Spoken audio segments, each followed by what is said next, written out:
வணக்கம்ப்பா. வைத்தியனுக்கு கொடுக்கறத வாணிபனுக்கு கொடு அப்படின்னு சொல்லி ஒரு பழமொழி இருக்குது. அது சில பேருக்கு தெரியும், சில பேருக்கு தெரியாது. அதுதான் இப்போ நான் சொல்லித்தரேன்.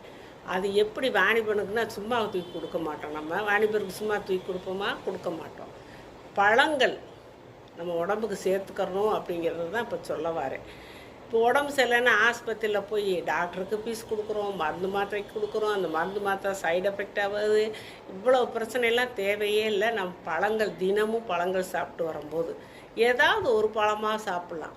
வீடுனா ஒரு கொய்யாப்பழம் இருக்கணும், வாழைப்பழம், அப்புறம் பப்பாளி அடிக்கடி சேர்த்துக்கிறணும், ஆப்பிள் சேர்த்துக்கலாம், வயிற்று புண்ணு ஆற்றும்.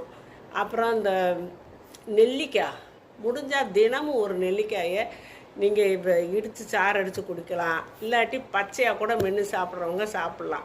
இதெல்லாம் நீங்கள் தொடர்ந்து டெய்லி ஒரு பழம் ஏதாவது பழங்களை சாப்பிட்டு வரும்போது நம்மளுக்கு நோய் எதிர்ப்பு சக்தி கிடைக்கும், நல்ல தேவையான சக்தி கிடைக்கும். நம்ம ஆஸ்பத்திரிக்கு அடிக்கடி போக வேண்டிய நிலைமை ஏற்படாது.